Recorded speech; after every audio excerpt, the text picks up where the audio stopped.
अस्सलाम वालेकुम दोस्तों, आप देखने खाली टेक्निकल यूट्यूब चैनल। दोस्तों आज की इस वीडियो में हम करने वाले हैं Oppo A52 का गेमिंग रिव्यू। दोस्तों आपको जैसे पता है कि ये जो फ़ोन है आजकल मार्केट के अंदर बहुत ज़्यादा इन है, आजकल लोग इसी के बारे में बात कर रहे हैं क्योंकि इसका डिज़ाइन पहले तो आपको अच्छा देखने को मिलता है। जो लेटेस्ट डिज़ाइन आजकल मोबाइल फ़ोन का चल रहा है A51 जो कि डिज़ाइन आया था, A71 के अंदर डिज़ाइन आया था सैमसंग का, उसी तरह का आपको डिजाइन यहां देखने को मिल रहा है। और यहां ओप्पो ने A52 को पाकिस्तान के अंदर 34,000 के अंदर लॉन्च कर दिया है, जो कि बेस्ट सेलिंग पॉइंट हो सकता है इस फोन के लिए। लेकिन यहां आज हम टेस्ट करेंगे क्या ये पबजी जैसी गेम्स, क्या ये एस्फॉल्ट 9 जैसी गेम्स रन कर पाएगा, क्या ये गेमिंग के अंदर बेटर परफॉर्मेंस दे पाएगा या नहीं। और आज इसमें मैं आपको पबजी खेल के दिखाने वाला हूँ, एस्फॉल्ट 9 दिखाने वाला हूँ और मैं बताऊंगा कि आप इसके अंदर पबजी अगर ओपन करते हैं किस सेटिंग पे चलती है और एस्फॉल्ट 9 के एफपीएस तो ड्रॉप नहीं हो रहे, पबजी की मतलब लैगिंग तो नहीं आ रही, इस तरह कोई मामला तो नहीं हो रहा। तो आज मुकम्मल आपको गेमिंग रिव्यू इस फोन का प्रोवाइड करने वाला हूँ। तो वीडियो को स्टार्ट करते हैं, जान लेते हैं मुकम्मल डिटेल से। उससे पहले दोस्तों मैं कुछ आपको स्पेक्स इसके हवाले से गाइड करता चलूँ जो कि गेमिंग के लिए बहुत ज्यादा इंपॉर्टेंट है।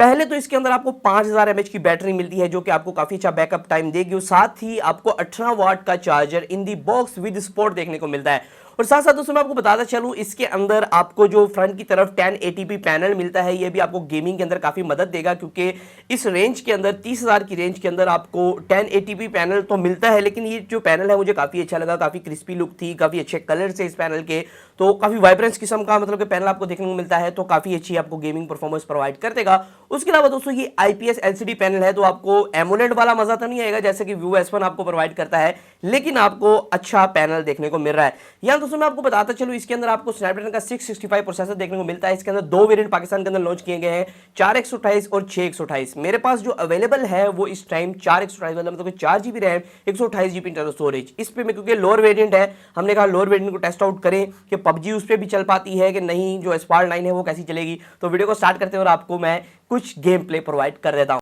तो दोस्तों यहाँ हमने इसकी सेटिंग के अंदर चेक किया कि कितने ग्राफिक्स पबजी रन हो रही है। अगर आप बात करते हैं एचडी की तो वो बिल्कुल नहीं है। बैलेंस के अंदर आप हाई पे खेल सकते हैं, तो मीडियम पे बल्कि खेल सकते हैं। मीडियम एफपीएस पे अगर आप बात करते हैं स्मूथ की तो फिर हाई एफपीएस पे खेल सकते हैं, जो कि बहुत कम है।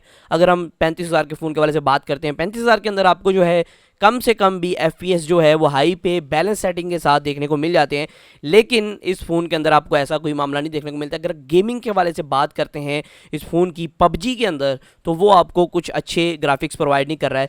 लेकिन अगर हम गेम प्ले की बात करें, गेम प्ले के अंदर काफ़ी अच्छा ये रन हो रहा है, काफ़ी मतलब कि कोई लैग नहीं है, कोई इस तरह का सिस्टम नहीं है। मैंने इसके अंदर पबजी काफ़ी देर चलाई और मुझे किसी भी किस्म का लैग देखने को नहीं मिला, किसी भी किस्म का एफपीएस ड्रॉप देखने को नहीं मिला।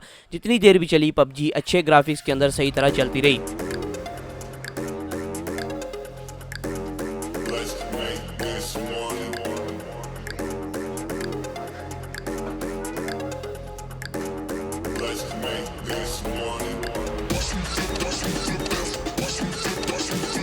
दोस्तों अगर आप बात करें इस फॉल्ट 9 की तो मैं बड़ा हैरान था कि भाई इतने ज़्यादा एफपीएस ड्रॉप हो रहे थे, इतनी गेम लैग कर रही थी कि मेरा खेलना मतलब मुश्किल हो चुका था और मोबाइल भी काफ़ी हीट अप हो रहा था बैक की तरफ से।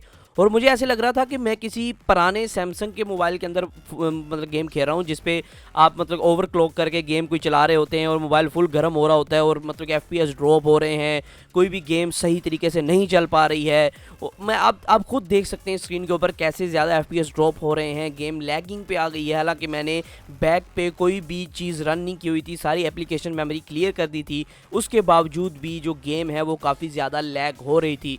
तो मेरा यही जवाब है कि अगर आप गेमिंग फ़ोन बाय करना चाहते हैं तो ये फ़ोन आपके लिए बिल्कुल भी नहीं है। इस फ़ोन के आप 4 फुट दूर से गुजर जाएं अगर आप गेमिंग फ़ोन को बाय करना चाहते हैं, क्योंकि यहाँ आपको कोई भी अच्छी परफॉर्मेंस नहीं मिलने वाली इस फ़ोन के अंदर। इस फ़ोन के अंदर आपको लैग के अलावा कोई अच्छी चीज़ नहीं मिलने वाली है।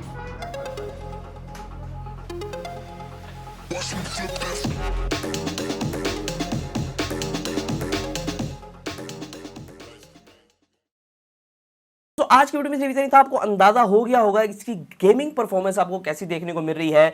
जो बाकी ये फोन है इसका कैमरा टेस्ट मैंने पोस्ट कर दिया था, इसकी अनबॉक्सिंग मैंने पोस्ट कर दी थी। अगर आपने कैमरा टेस्ट नहीं देखा, इसकी अनबॉक्सिंग नहीं देखी, तो आप जाके मेरे चैनल का विजिट कर सकते हैं, या ऊपर यहाँ लिंक आ रहा होगा, यहाँ की वीडियोस आ रही होंगी, उनको जाके देख सकते हैं। तो आज की वीडियो इतना ही था, फिर मैं उस वीडियो के साथ। अल्लाह हाफिज।